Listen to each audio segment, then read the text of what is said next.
तिलक के लिए बोलना पड़ेगा जो तिलक होगा। सभी श्री कृष्ण भगवान का तिलक कीजिएगा। पहले सर्वप्रथम परीक्षित जी आएंगे, तिलक करेंगे सुदामा जी और श्री कृष्ण भगवान का। तत्पश्चात सभी एक एक करके तिलक कीजिएगा। जय जय श्री राधे।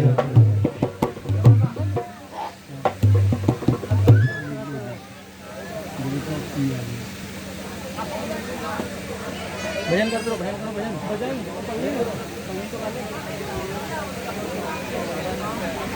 देखिए राहुल भैया इसको खोलो।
मात्र 5 मिनट का समय है। जो तिलक करना चाहता है तिलक कर सकता है। 5 मिनट का समय है। मात्र 5 मिनट का समय है। जिन्हें तिलक करना है तिलक कर सकते हैं। भगवान श्री कृष्ण अपने द्वार का नाम प्रस्तुत करते हैं।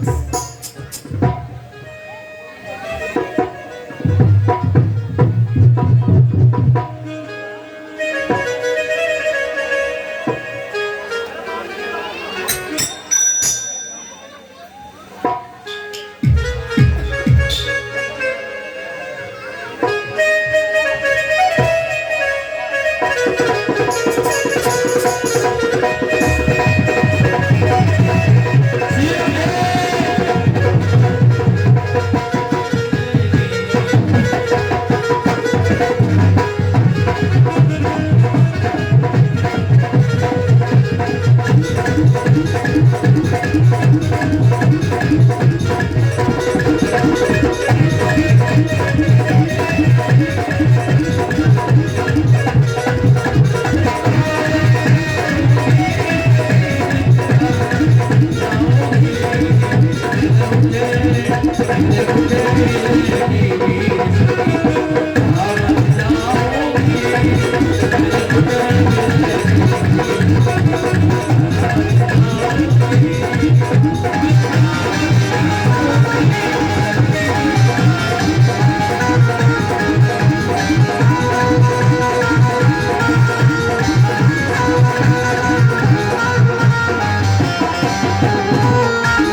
आइएगा।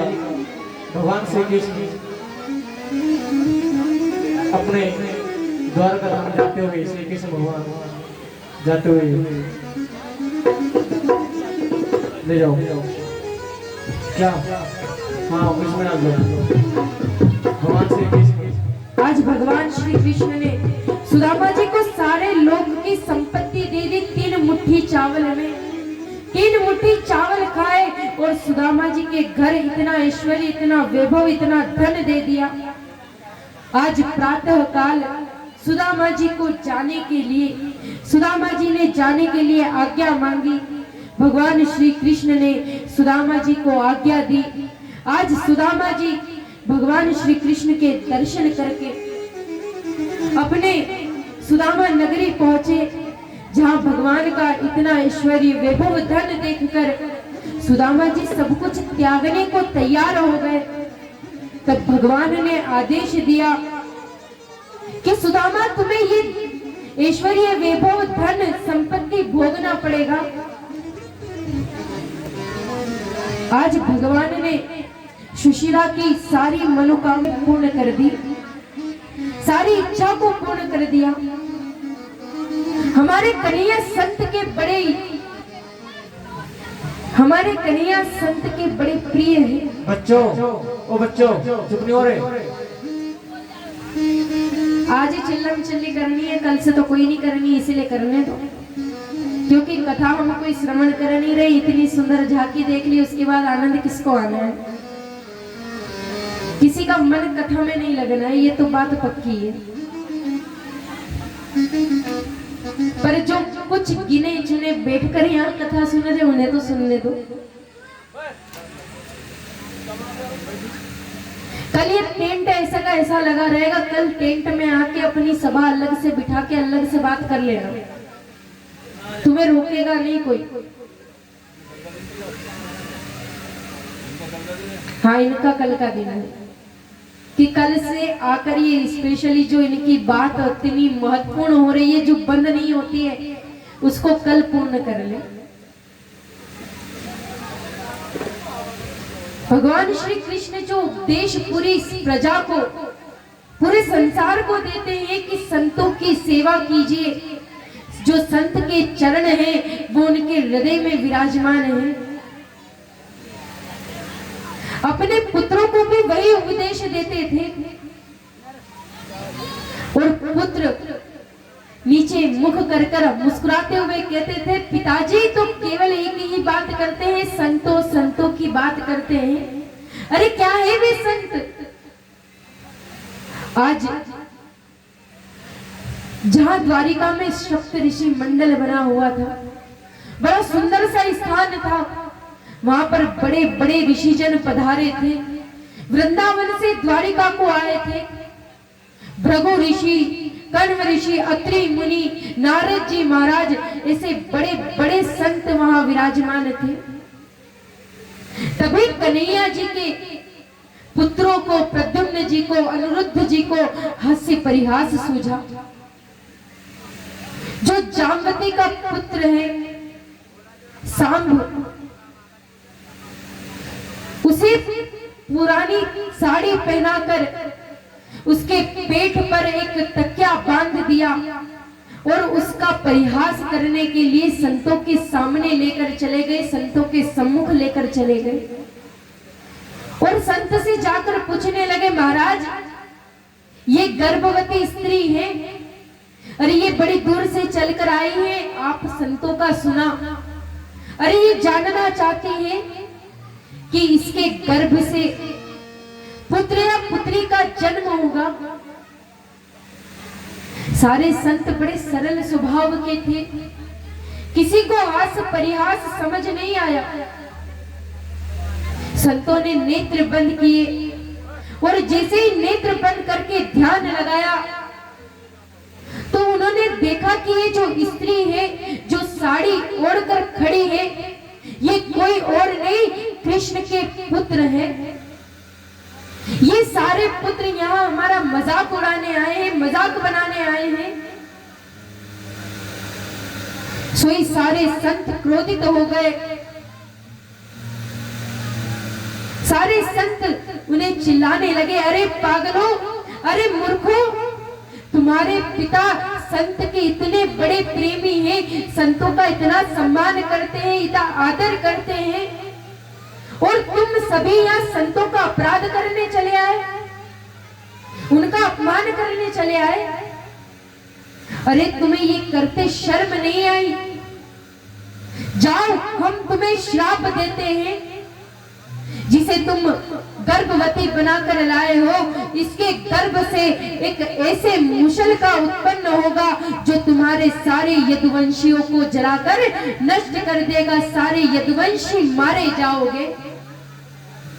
जब ये श्राप सुना कृष्ण के पुत्रों ने तो दौड़े दौड़े अपने बड़े के पास गए, बड़ों के पास गए, जाकर उन्हें सारी बात बताई। उग्रसेन जी महाराज के पास गए, उन्हें जाकर बताया कि हमने संतों का अपराध किया और संतों ने हमें श्राप दिया है कि इसके गर्भ से एक मुसल उत्पन्न होगा और उसी मुसल से हमारी मृत्यु होगी। उग्रसेन जी महाराज ने कहा, अरे संत तो ऐसे ही कहते रहते हैं, ये संत तो इनके काम है बस श्राप देना। अरे तुम चिंता मत करो। जैसे ही उसके पेट पर जो तकिया बना था उसे खोला, उससे एक भारी सा मुसल उत्पन्न हुआ। सारे यदुवंशी डरने लगे, उग्रसेन जी महाराज से कहने लगे, अब हमारी मृत्यु निश्चित है। उग्रसेन जी महाराज ने कहा, तुम चिंता मत करो, इस मुसल को पीस कर तुम समुद्र में फेंक दो। आज सारे यदुवंशी ने उस मुसल को पीस कर समुद्र में फेंक दिया। उस मुसल का इतना सा टुकड़ा बचा था, जो टुकड़ा समुद्र में फेंका तो मछली ने निगल लिया। आज जैसे ही कन्हैया को मालूम पड़ा, वसुदेव जी महाराज को मालूम पड़ा तो चिंता में आ गए और जा दिना से ये यदुवंशियों को श्राप लगा है, वह दिना से द्वारिका में जैसे अंधकार छा गया हो। आज भगवान भी अपने पुत्रों को, अपने यदुवंशी को बचाने के लिए कुछ कर नहीं पाए, क्योंकि उन्हें पता था, माता गांधारी ने श्राप दिया था कि जैसे मेरे सारे पुत्र, मेरा कौरव वंश निर्वंश हो गया है, वैसे ही तुम्हारा यदुवंश भी नष्ट हो जाएगा। जैसे आज मैं रोदन कर रही हूँ, मैं रो रही हूँ, वैसे ही एक दिन तुम भी रोओगे। आज कन्हैया को अपनी उन माता की बात याद आ गई। कन्हैया विचार करने लगे। वसुदेव जी महाराज ने उस कुरुक्षेत्र की भूमि में यज्ञ कराया। नारद जी महाराज ने आकर उन्हें मन के संशय को दूर किया, उनके मन के कष्टों को दूर किया। इधर द्वारिका में ऐसा अंधकार छा गया, त्राही त्राही मचने लगी।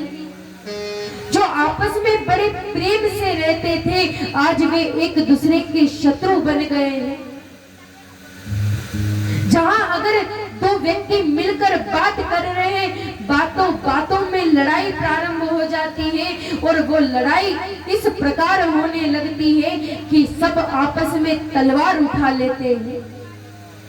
जैसे बलराम जी महाराज को ये बात पता चली, बलराम जी महाराज ने भगवान से आज्ञा ली, भगवान को प्रणाम किया और शेषनाग के रूप में क्षीर सागर में प्रवेश कर गए। इधर आपस में सारे यदुवंशी आपस में लड़ने लगे, एक दूसरे को मारने लगे। वसुदेव जी महाराज ने जितने अस्त्र शस्त्र थे सब छुपा दिए, किसी के हाथ कुछ लगा नहीं। सोई लड़ते लड़ते समुद्र के किनारे पहुंच गए। वहीं समुद्र के किनारे जिस मुसल को पीसकर समुद्र में फेंका गया था, उसी समुद्र के किनारे वह इरका नामक घास के रूप में उत्पन्न हो गया। उस घास में इतनी तेज धार थी कि अगर कोई उसका स्पर्श भी कर ले तो उसका हाथ कट जाता था। आज उसी एरका घास को लेकर सारे यदुवंशी एक दूसरे पर प्रहार करने लगे, मारने लगे। आज भगवान श्री कृष्ण ये सब देखते हुए उद्धव जी महाराज को आदेश देते हैं कि जाओ, जो कुछ यदुवंशी बाकी हैं उन्हें वृंदावन की भूमि पर लेकर चले जाओ। इधर अर्जुन को आदेश दिया कि अर्जुन जाओ और ये जो सारी रानियां हैं इन्हें राधा रानी के पास छोड़कर आओ, कुछ क्षण उनका साथ करेगी। आज अर्जुन के मन में पुनः अभिमान आ गया कि भगवान श्री कृष्ण मुझे सबसे श्रेष्ठ मानते हैं, इसीलिए देखो आज इतनी बड़ी कार्य की जिम्मेदारी मुझ पर दी है, क्योंकि मेरे पास धनुष है। आज भगवान ने जब अर्जुन के मन की बात को जाना, उसके अभिमान को जाना, तो बीच मार्ग में जहां अर्जुन सारी रानियों को लेकर जा रहा था, उसी समय भगवान वहां पर आए और सारी रानियों सहित स्वयं अंतर ध्यान हो गए। अर्जुन रोता रह गया। कहने का तात्पर्य इतना है कि उसकी सत्ता के बिना चाहे हमारे पास कितने भी बड़े अस्त्र हो, हम उसे कुछ नहीं कर सकते। अर्जुन को अगर शक्ति नहीं देते भगवान चलाने की, तो वो चला नहीं पाता। वो धनुष बाण को उठा भी नहीं सकता था, पर अर्जुन के मन में ये अभिमान आ गया। आज भगवान ने उसके अभिमान को दूर कर दिया। आज भगवान वन में जाकर एक वृक्ष के वहां बैठे हुए हैं, अपने एक पैर को दूसरे पैर के ऊपर कर कर। वहीं जरा नामक एक शिकारी आता है, जो भगवान के पैर को हिरण समझकर बाण से प्रहार करता है। ये वही बाण है, ये वही टुकड़ा है जिसे मुसल से निकला गया था, जो मछली ने खा लिया था। वही मछली मछुआरों ने पकड़ गई और उसका टुकड़ा आज उस जरा नामक शिकारी के बाण के बीचों बीच लगा हुआ है, उस तीखे कोने पर। आज वो शिकारी भगवान के पैर को हिरण समझकर प्रहार करता है। जैसे ही भगवान के पैर में वो बाण लगता है, भगवान जोर से चिल्ला उठते हैं, आवाज उठती है। उसी आवाज को सुनकर वो शिकारी दौड़ा दौड़ा जाता है, भगवान से क्षमा याचना करता है, हे गोविंद, हे कन्हैया, मुझे यहाँ पता नहीं था कि आप बैठे हैं। अरे मैंने तो हिरण समझकर आपको मारा था। अरे मुझे क्षमा कर दीजिए। अरे मैंने इतना बड़ा अपराध किया है कि ये अपराध क्षमा योग्य भी नहीं है। भगवान मुस्कुराकर कहते हैं, तुमने कुछ नहीं किया। ये जो कुछ हुआ है संभवतः मेरे ही कारण हुआ है, मेरी मर्जी के अनुसार हुआ है, मेरी आज्ञा के अनुसार हुआ है। इसमें तुमने कुछ नहीं किया। आज उस शिकारी को भगवान भक्ति का वरदान देते हैं और उसे वहां से विदा करते हैं। वही दारुक नाम का सारथी आता है, जो भगवान का रथ चलाता है। वो आकर भगवान को वहां से ले जाने का प्रयास करता है। तब भगवान उसे आदेश देते हैं कि मैंने तुम्हें हमेशा अपना भाई माना है, अपना मित्र माना है। तुम प्रेम से वृंदावन में जाकर रहो और मेरी चिंता मत करो। ये हमारी लीलाओं का समय था, इन लीलाओं को पूर्ण कर कर हमें यहाँ से जाना है। आज जैसे ही ये बात उद्धव जी महाराज को पता चली कि भगवान हमारे धराधाम को छोड़कर जा रहे हैं, हमारे बीच से जा रहे हैं, तब उद्धव जी महाराज दौड़े दौड़े आए, कन्हैया के चरणों में जाकर बैठ गए। कन्हैया से कहने लगे, कन्हैया, अरे तुम हमें छोड़कर जा रहे हो, अरे इतना ही प्रेम था। अरे आप बताओ, आप हमें छोड़कर जाओगे तो इस धराधाम का क्या होगा? आपके पुत्र धर्म का क्या होगा? अरे धर्म तो आपके बिना अकेला पड़ जाएगा। अरे सारे प्राणी जिनसे आप इतना प्रेम करते थे सबको छोड़कर चले जाओगे। आज उद्धव जी महाराज की उस कातर वाणी को सुनकर भगवान उद्धव जी महाराज को वचन देते हैं और उद्धव जी महाराज से कहते हैं, हे उद्धव, आपकी ये परम प्रिय वाणी सुनकर और जो जनहित के कल्याण के लिए आपने मुझसे प्रार्थना की है, आज उसी के लिए मैं अपने रूप में श्रीमद् भागवत महापुराण में विराजमान होता हूँ।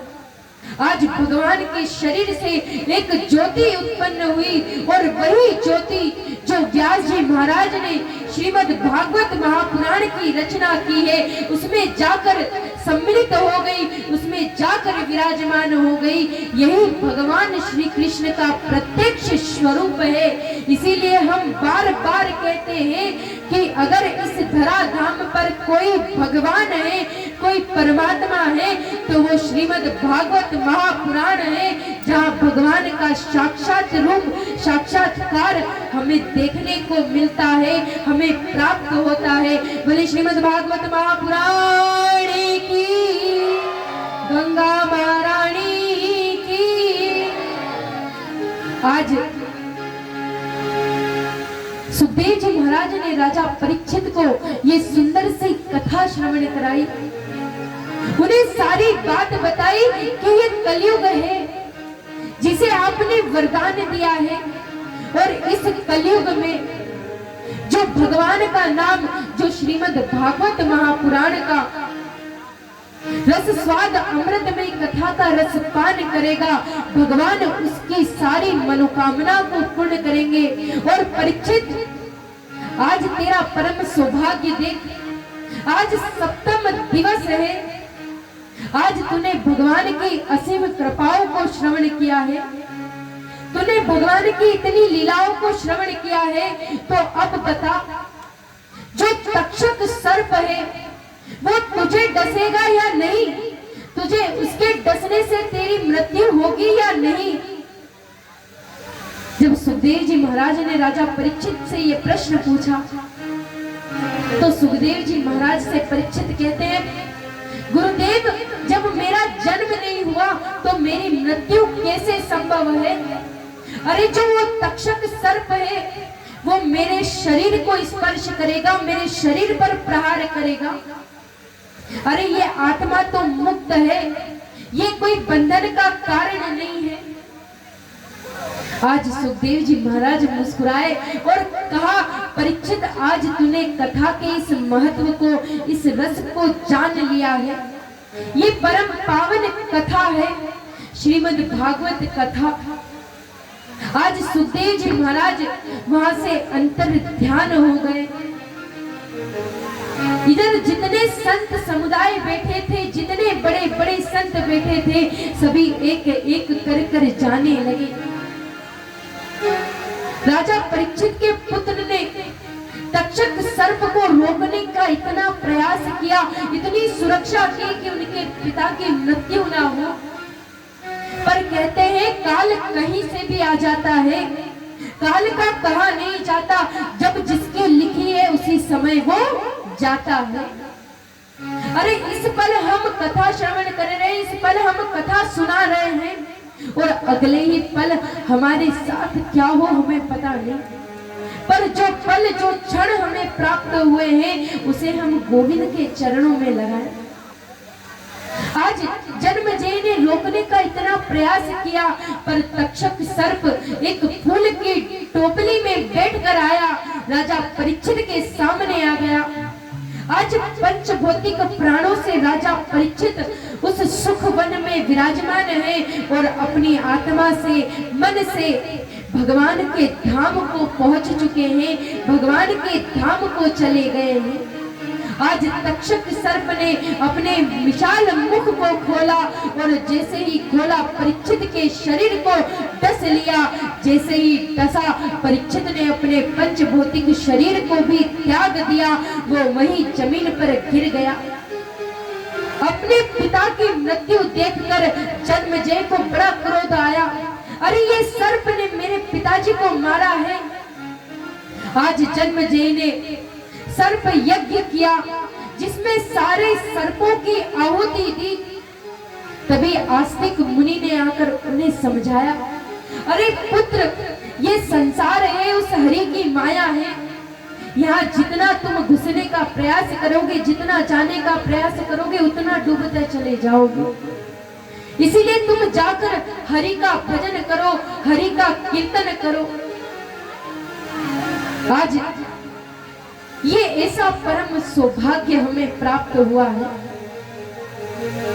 जहां हमने भगवान की सुंदरमयी मंगलमयी कथा को श्रवण किया, जहां राजा परीक्षित ने भगवान के परम पद को प्राप्त कर लिया।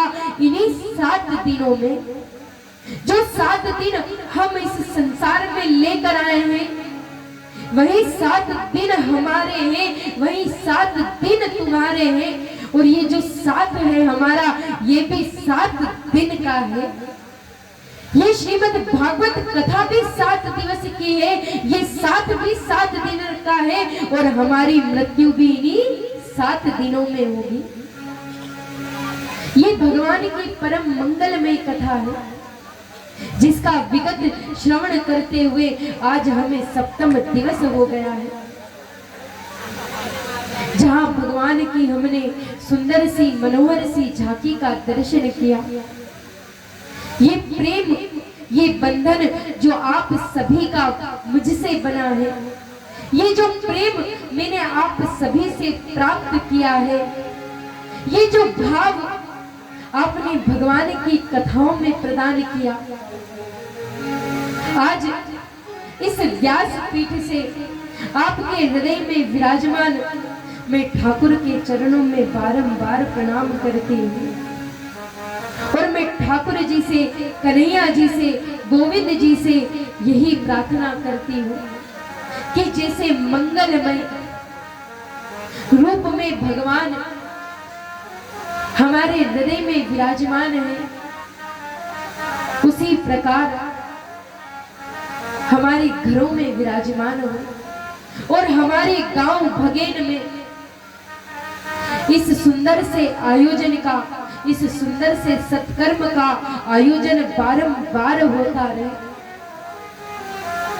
और मैं आप सभी से क्षमा याचना करती हूँ कि अगर मुझसे कुछ गलती हो गई हो, मेरे शब्दों से अगर आपको हानि हुई हो, कष्ट हुआ हो, तो मुझे क्षमा कर देना,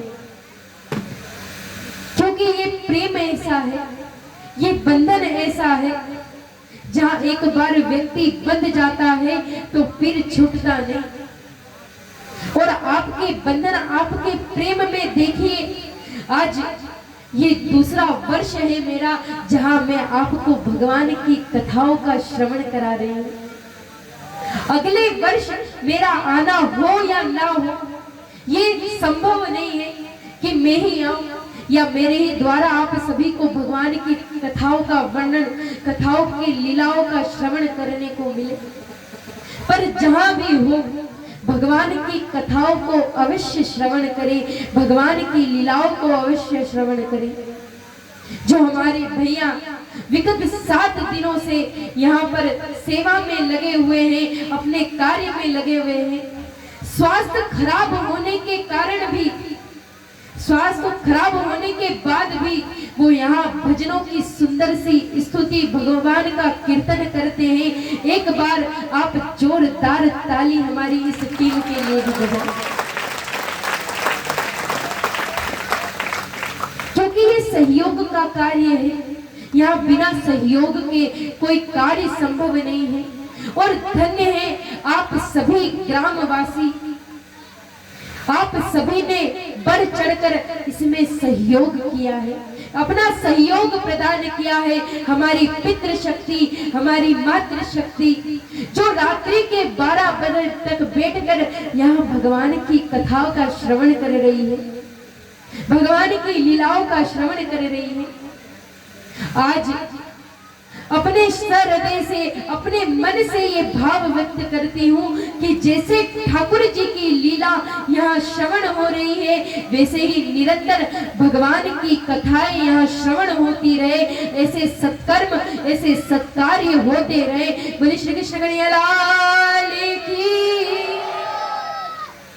आज हमारा यहाँ कथा सुनाना, कथा करना सार्थक तभी होगा जब विप्र देवता, ब्राह्मण देवता अपने मुख से चतुर श्लोकीय भागवत को श्रवण कराएंगे, जिसे सुनकर हम सभी एकाग्रचित होकर इसका ध्यान करें और हमारे पितरों को मोक्ष की प्राप्ति हो। बोले श्री कृष्ण कन्हैया लाल की।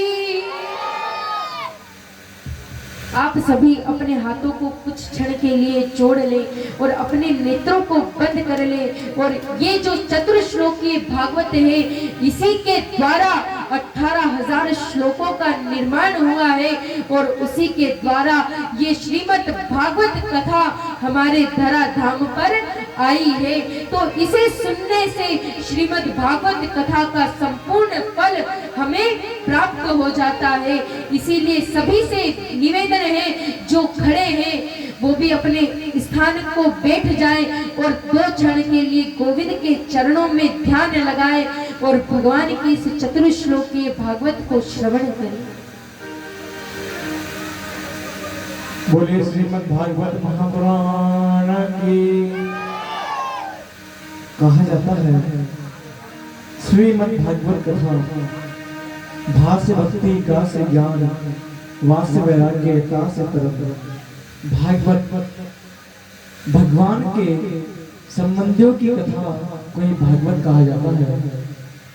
श्रीमद् भागवत कथा ये वे कथा है जो चतुश्लोकी के अनुसार नारद जी ने सुनाए, व्यास जी को इस कथा का श्रवण कराया और व्यास जी ने इसी चतुश्लोकी भागवत को 18,000 श्लोकों में विभक्त किया। श्रीमद् भागवत कथा ये वे कथा है जिसमें 18,000 श्लोकों में व्यास जी ने वर्णन किया। 12 स्कंद है, 1,36,000 शब्द है, 29 छंद है। इस प्रकार से श्री व्यास जी ने श्रीमद् भागवत कथा को विभक्त किया। आइएगा, जो नारद जी ने चतुश्लोकी भागवत वेद व्यास जी को सुनाई गई थी, उसी चतुश्लोकी भागवत का हम श्रवण करते हैं, अपने जीवन में कृतार्थ करते हैं, अपने पितरों को सद्गति मोक्ष में जाने का सरल रास्ता बना देते हैं।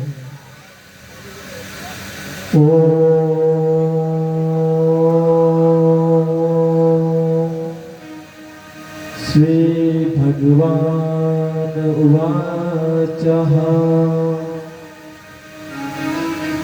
एहेन समेवाग्रे नान्याद्यद् सदसत् परमं पश्चाद्यदेशयो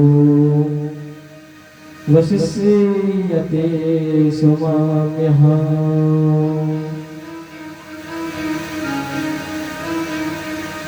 ऋते अर्थे यत्ति यतेर्ना प्रतीयेत चा आत्मने तद्विद्याद् आत्मनो मायं यथा भासो यथा तमः यथा महान्ति भूकृतानि भूतेषु चापवचनेष्वनो प्रविष्टा प्रविष्टानित्वा तेषु नातेष्वः एतावदेव जिज्ञासं तत्व जिज्ञासा आत्मनः अनव्याव्यातिरेकाभ्यां यत् शास्त्रवत् सर्वदा यत् शास्त्रवत् सर्वदा। सभी मेरे साथ बोलेंगे 2 श्लोक। श्री कृष्णाय नमः। सभी बोलेंगे कृष्ण प्राप्ति करं शाश्वतम् प्रेम अन्ना फलप्रदम् प्रेम आनंद फलप्रदम् श्रीमद् भागवतम शास्त्रम् कलोकीरेण भाषितम् कलोकीरेण भाषितम् भवे भवे यथा शक्ति पादयोः तव जायते तथा कुरुष्व देवेश नाथस्त्वं नियता प्रभो। नाम संकीर्तन यस्य सर्वपाप प्रणाशनम् प्रणमो दुःखसमन्नस्तम् नमामि हरिं परम नमामि हरिं परम नमामि हरिं परम। बोले श्रीमद् भागवत महापुराण की, व्यास जी महाराज की, सुखदेव महाराज की, सूत जी महाराज की, अपने अपने पितृ देवता भगवान की। आइएगा इस कथा को आज यही विश्राम किया जाता है। कहा जाता है कभी कथा समाप्त नहीं होती, अंत नहीं होती, लेकिन कथा को विश्राम जरूर किया जाता है। हरि की कथा वो कथा है जो 1 वर्ष 2 वर्ष जितने वर्ष आप कर सकते हो उतने वर्ष कर सकते, इसे किया जा सकता है। हरि की कथा अनंत कथा है। इस कथा को कभी समाप्त नहीं किया जा सकता, इस कथा का कभी अंत नहीं हो सकता। इसलिए आज इस श्रीमद् भागवत कथा को ही विश्राम करते हैं और इस प्रकार से आपने इस कथा को श्रवण किया, अपने जीवन को धन्य बनाएगा। व्यासपीठ से श्रीमद् भागवत कथा को साप्ताहिक ज्ञान यज्ञ को आप सभी को श्रवण कराया गया। हमारा कथा करना जब सफल होता है जब हमारी कोई भी वाक्य को कोई भी एक मनुष्य अपने जीवन में उतार लेता है, अपने किसी पाप कर्म को छोड़ के भगवान श्री कृष्ण के चरणों में चला जाता है, हमारा कथा करना सार्थक हो जाता है। आइएगा यही मैं अपनी वाणी को विराम देता हूँ। जय जय श्री राधे। एक एक करके आइएगा। व्यास जी का पूजन तिलक विदाई, व्यास पूजन ब्राह्मण के तिलक लीजिएगा और यथा स्थान पे जाइएगा। सर्वप्रथम परीक्षित जी अपनी धर्मपत्नी सहित आएंगे। जो जोड़े से है वो जोड़े से आएंगे, बच्चे बाल आएंगे। सर्वप्रथम कमेटी वाले पर 50 से देखिए ये 7 दिन का साथ था। 7 दिन के साथ में इतना प्रेम मिलना ये संभव नहीं है, पर जो प्रेम जो भाव आप सभी का मुझे मिला है, मैंने पिछली बार भी यही कहा था कि आपके प्रेम की ऋणी हूं और इस बार भी मैं यही कह रही हूं कि आपके प्रेम की ऋणी हूं। मुझे आपसे सबसे ज्यादा प्रेम मिला है। इस प्रेम को, इस भाव को मैं सदैव अपने हृदय से लगा कर रखूं। ये जो 7 दिन का साथ था ये आपका और हमारा था। इन 7 दिनों के बाद जब आपको कभी हमारी याद आए तो केवल एक ही काम हमारे लिए करना। आपको अगर याद आए तो उस समय मेरे ठाकुर जी का नाम ले लेना, समझ लूंगी कि मुझे याद करे। एक बार प्रेम से ठाकुर जी का नाम ले लोगे, ठाकुर जी को याद कर लोगे तो मैं हृदय से समझ जाऊंगी कि आप सभी ने मुझे दिल से हृदय से याद किया है। ये बंधन बस ऐसा बना रहे हमारे मन में कोई ऐसा भावना है और अगर मेरी वाणी से, मेरे शब्दों से आपको कोई कष्ट पहुंचा हो तो मुझे क्षमा कर देना, मुझे माफ कर देना, अपनी पुत्री समझकर, अपनी बहन समझकर, अपनी बालिका समझकर। बस इतना सा ही आप सभी से कहना।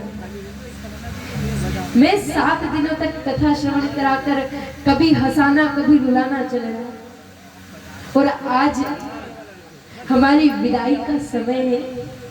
जैसे एक कन्या अपने घर से विदा होकर जाती है, वैसे ही ये जो 7 दिन का जो प्रेम है ये 7 जन्मों तक बन जाता है और ये प्रेम, ये बंधन ऐसे ही चलता रहता है।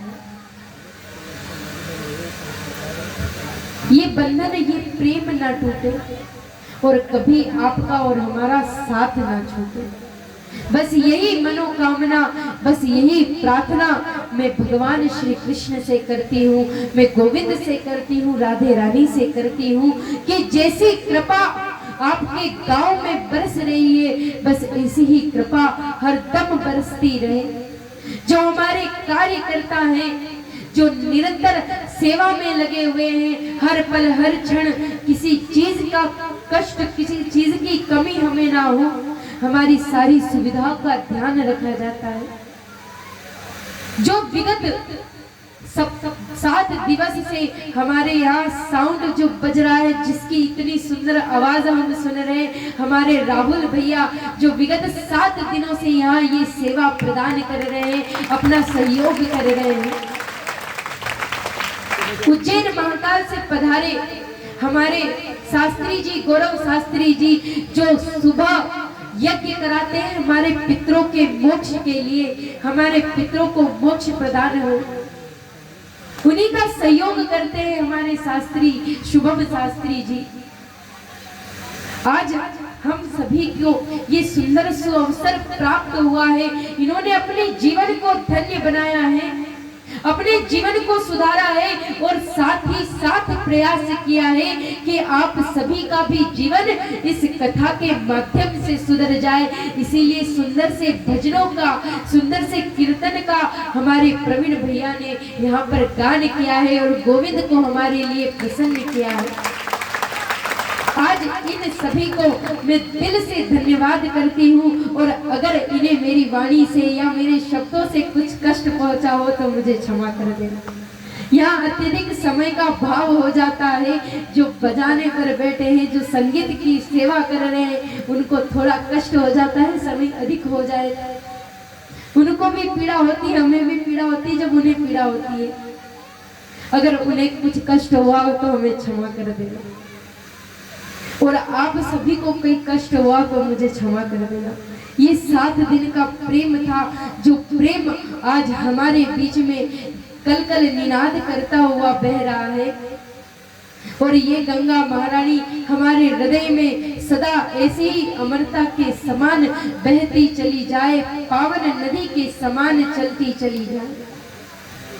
आज मैं अपनी वाणी को यही भगवान के चरणों में विराम देती हूँ और आप सभी से यही प्रार्थना करती हूँ कि आप हमेशा सत्संग में, भजनों में, भगवान की कथाओं में जाते रहे और भगवान की कथाओं का रसपान करते रहे, भगवान की मंगलमय कथाओं को श्रवण करते रहे और अपने जीवन को कृतार्थ बनाते रहे। बोले नंदलाल की। आइए, उज्जैन महाकाल से हमारे बीच में आकर के श्री सुधा शास्त्री जी जो हम पर उपकार किया है, मैं दिल से मन से धन्यवाद करता हूँ।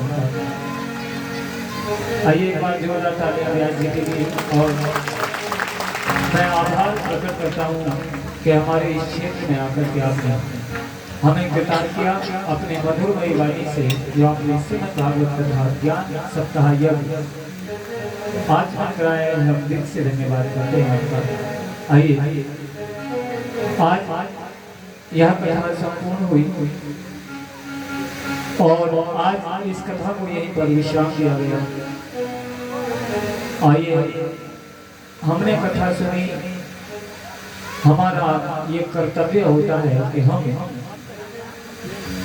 कुछ दक्षिणा दें पंडित जी को। आप चाहे सत्यनारायण की कथा करें या कुछ भी।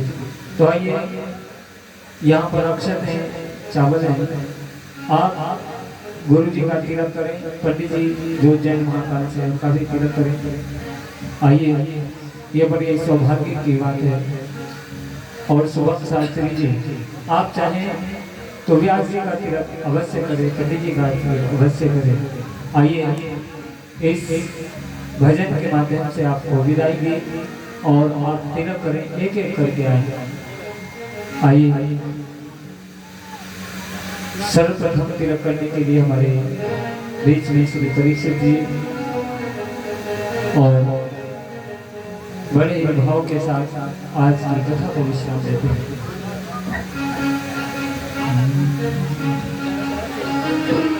मिलन आज तक था हमारा तुम्हारा,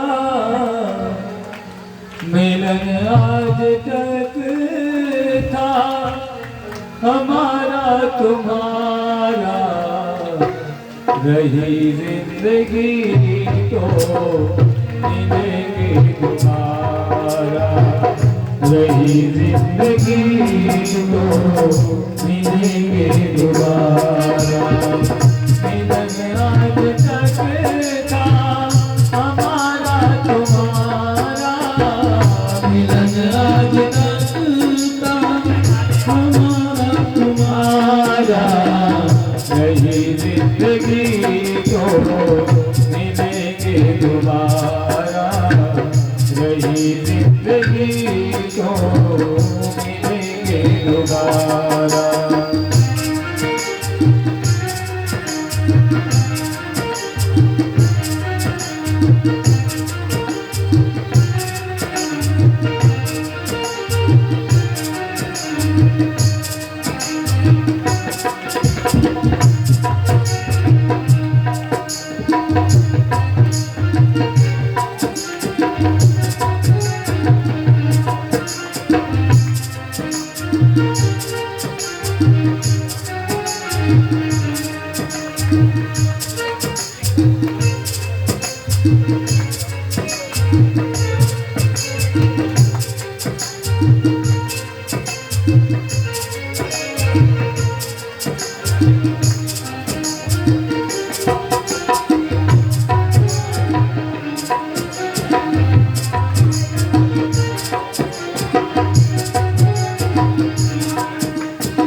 मिलन आज तक था हमारा तुम्हारा, मिलन आज तक था हमारा तुम्हारा, रही जिंदगी तो मिलेंगे दोबारा, रही जिंदगी तो मिलेंगे दोबारा।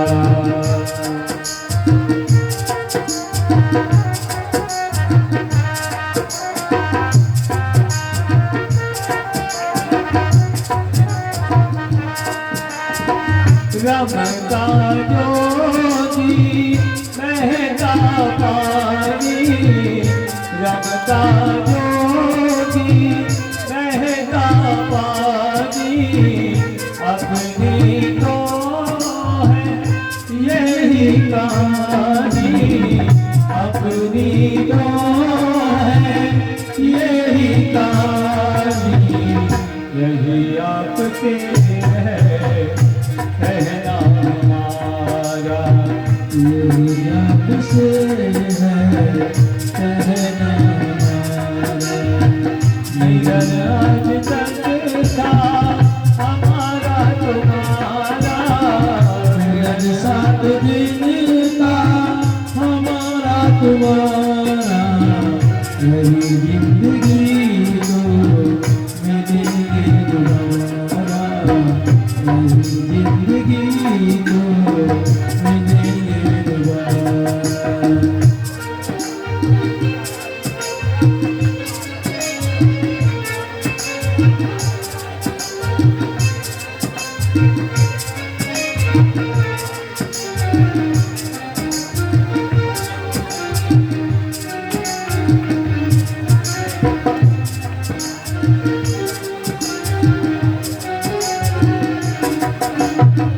रमता ज्योति बहता पानी, रमता जोगी बहता पानी, अपनी तो है यही कहानी, अपनी तो है यही कहानी। रमता ज्योति बहता पानी, अपनी तो है यही कहानी। यही आपसे है कहना हमारा, यही आपसे है कहना हमारा।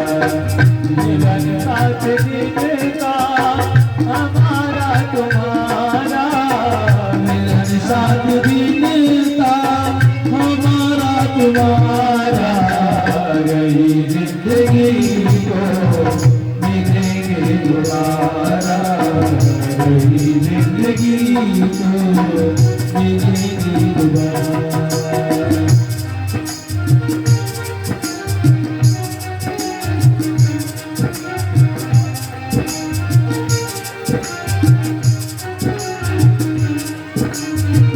मात पिता और भाई बहना, मात पिता और भाई बहना।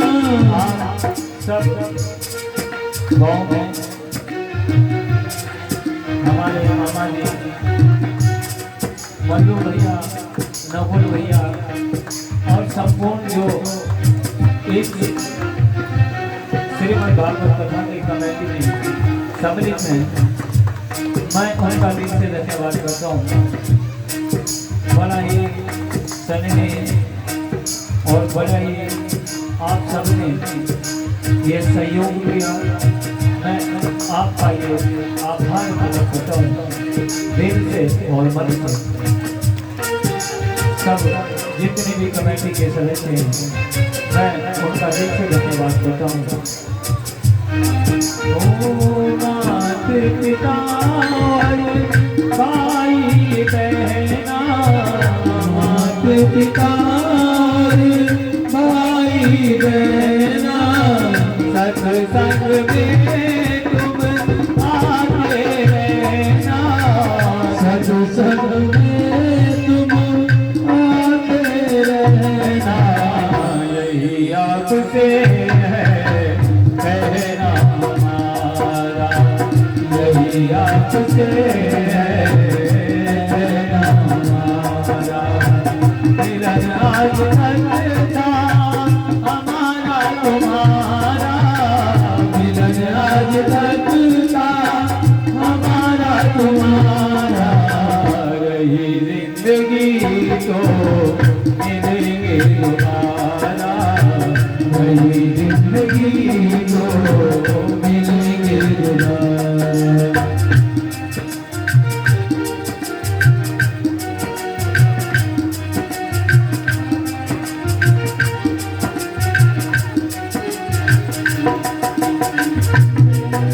आज तक था हमारा तुम्हारा, यही जिंदगी तो मिलेंगे दोबारा। आज तक था हमारा तुम्हारा, यही जिंदगी तो मिलेंगे दोबारा। आज तक था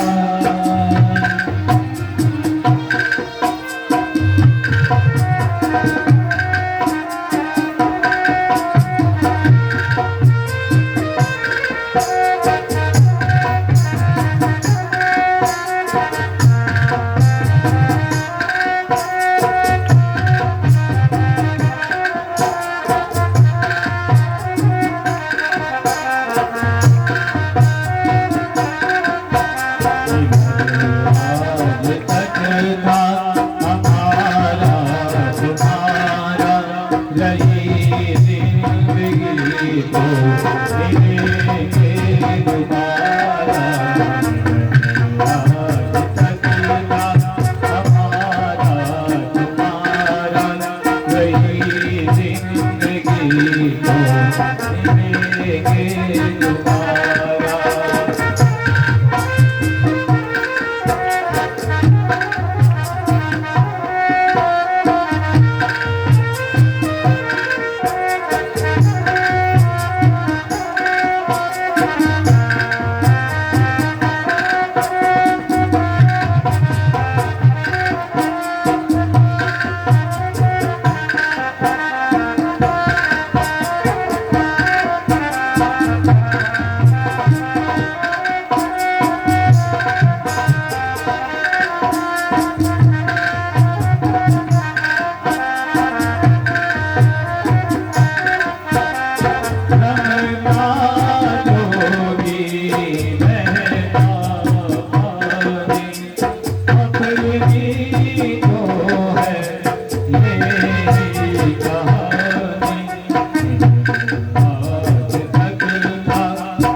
एक करके आप सभी तिलक करें।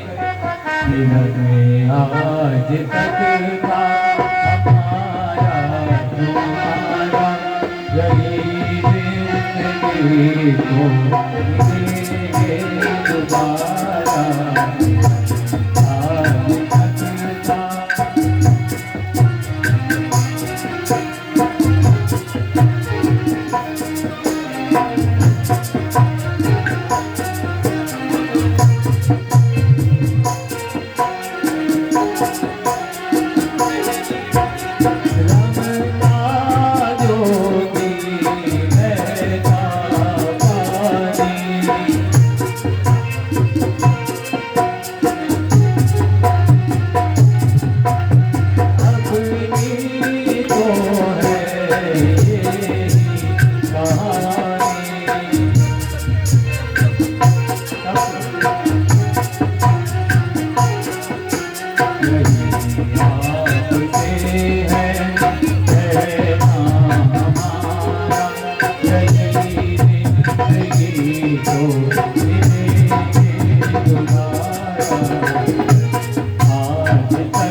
आपसे है पहला हमारा, गई जिंदगी को मिलेंगे दोबारा।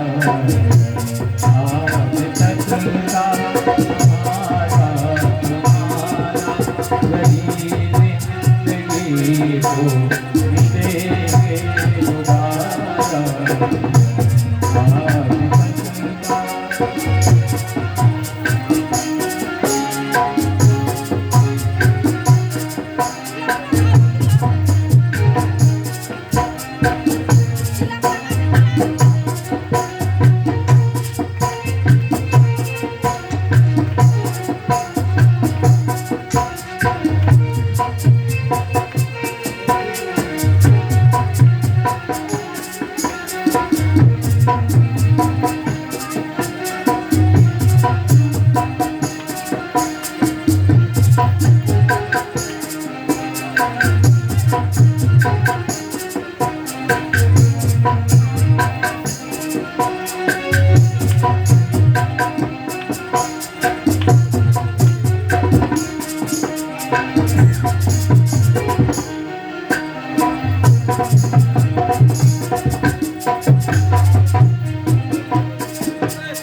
चला गया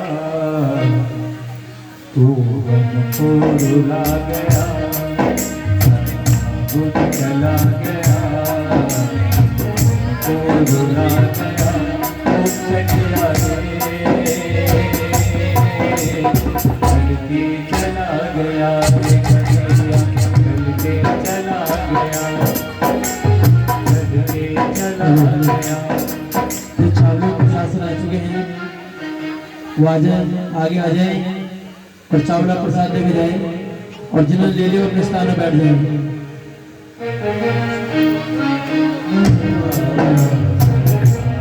चला गया, चला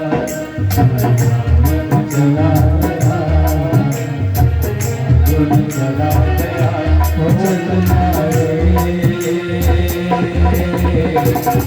के चला गया रे कन्हैया छुड़ के चला गया, छुड़ के चला गया रे कन्हैया छुड़ के चला गया।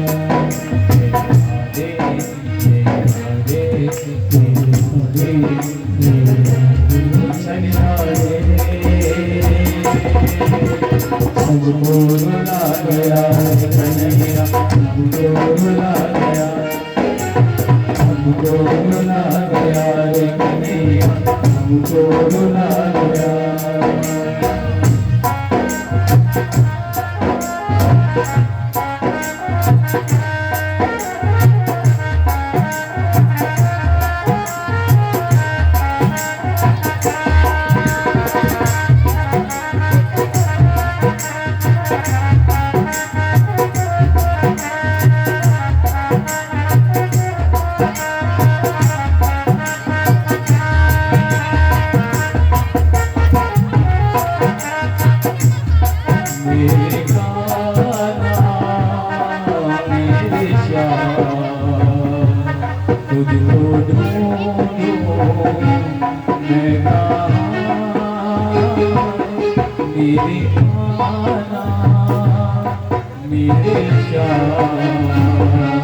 तुझको ढूंढूं मैं कहाँ, मेरे मेरे तुझको ढूंढूं मैं कहाँ। आजा मोहन आजा, जरा मुखड़ा तो दिखा जा, आजा मोहन आजा, जरा मुखड़ा तो दिखा जा।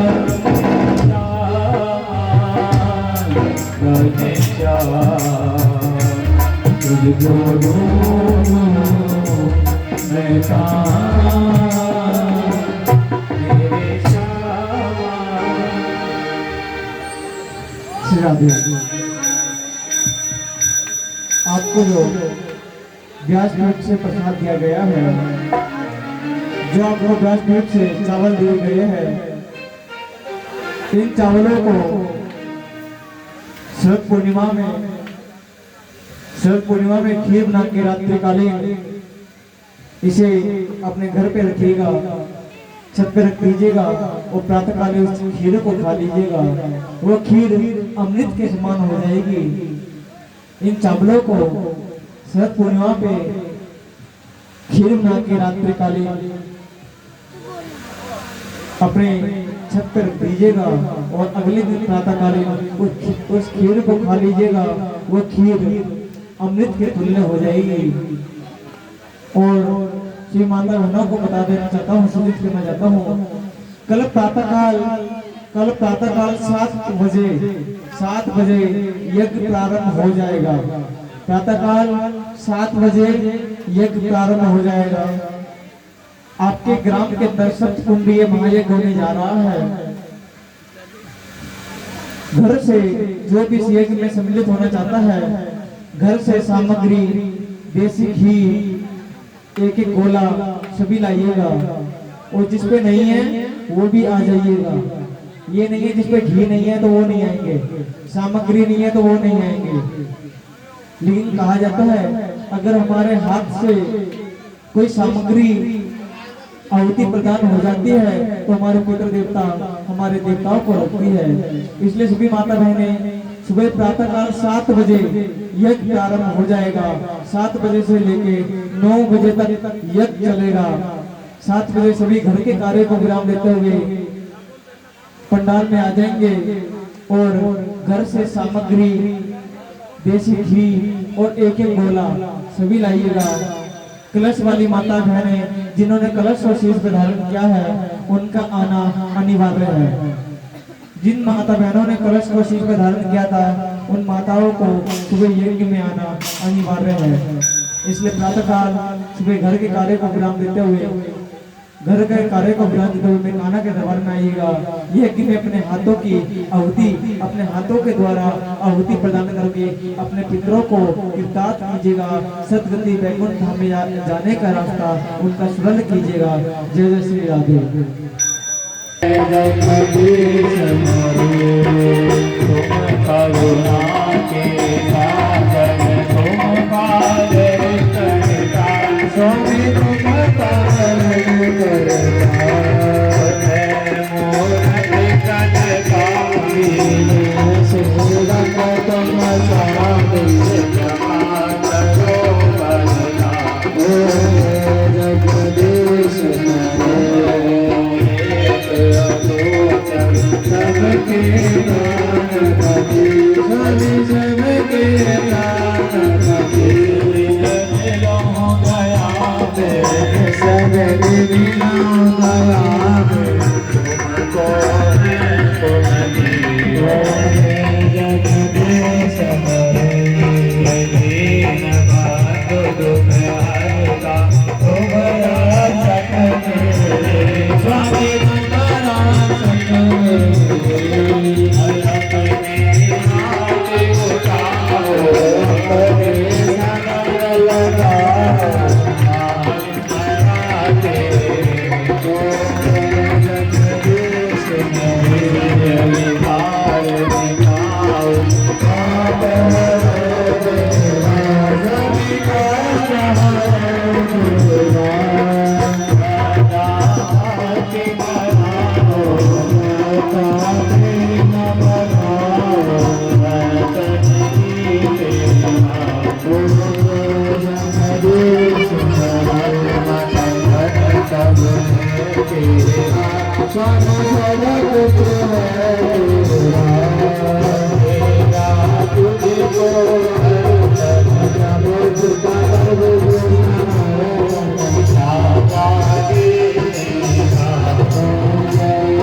सदा वसंतं हृदयारविन्दे भवानी सहितं नमामि त्वमेव माता च पिता त्वमेव त्वमेव बन्धु च सखा त्वमेव विद्याधरणं त्वमेव सर्वं मम देव त्वमेव सर्वं मम देव आरती सर्वं देवादिवन्दनं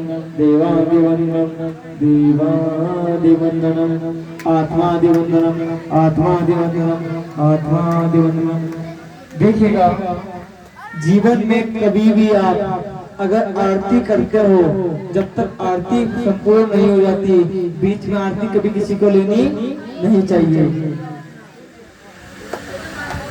कभी भी कोई भी कथा हो या कोई पूजन हो, चाहे सत्यनारायण की कथा हो, चाहे आप घर में पूजा कर रहे हो, जब तक आरती संपूर्ण नहीं हो जाती, जल उसके ऊपर घुमाया नहीं जाता, जब उससे पहले कोई भी आरती नहीं लेगा। अगर आरती लेते हैं तो घर में दरिद्रता का वास होता है, घर में क्लेश बढ़ती है। इसलिए जीवन में इस वाक्य को ध्यान रखिएगा।